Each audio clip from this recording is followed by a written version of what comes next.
tradition chinoise nous offre des outils très concrets pour nous accompagner dans l'équilibre de notre quotidien.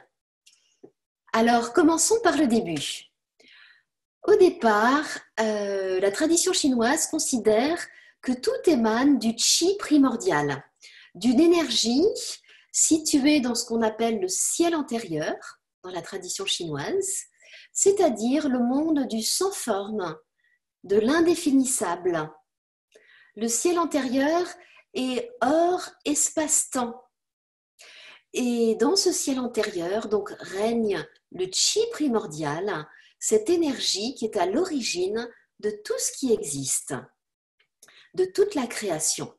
Cette énergie primordiale, quand elle se manifeste, quand elle s'incarne, quand elle prend forme, elle descend dans ce qu'on appelle le ciel postérieur. Donc du ciel antérieur, du don manifesté, nous passons dans le ciel postérieur, le monde des formes, le monde des limites, où la matière existe, la forme existe, et où le temps existe. Donc nous sommes dans un espace-temps. Et c'est très intéressant d'étudier la physique quantique parce qu'elle semble décrire les lois du ciel antérieur qui sont très différentes de celles du ciel postérieur, c'est-à-dire du monde qui est à la portée de notre expérience immédiate. Je cite la physique quantique pour les nuls. Il est un constat surprenant, paradoxal, mais bien réel.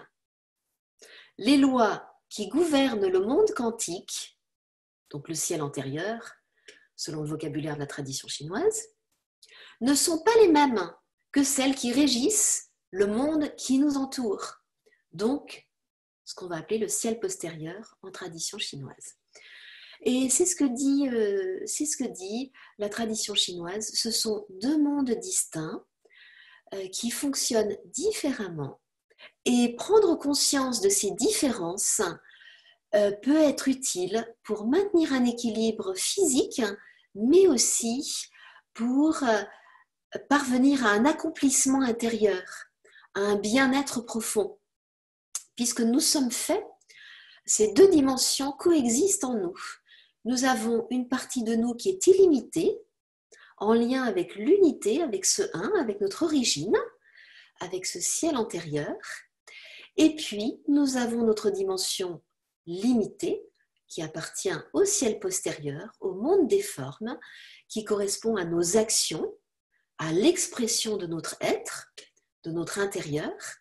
Qu'est-ce que nous offrons à notre environnement? Qu'est-ce que nous exprimons autour de nous? Ça va être le ciel postérieur. Et ces deux composantes fonctionnent avec des lois différentes et c'est important d'en prendre conscience, de les investir pour pouvoir les mettre dans la direction de notre équilibre. Je vous remercie de votre attention et puis je vous dis à bientôt pour d'autres découvertes de la tradition chinoise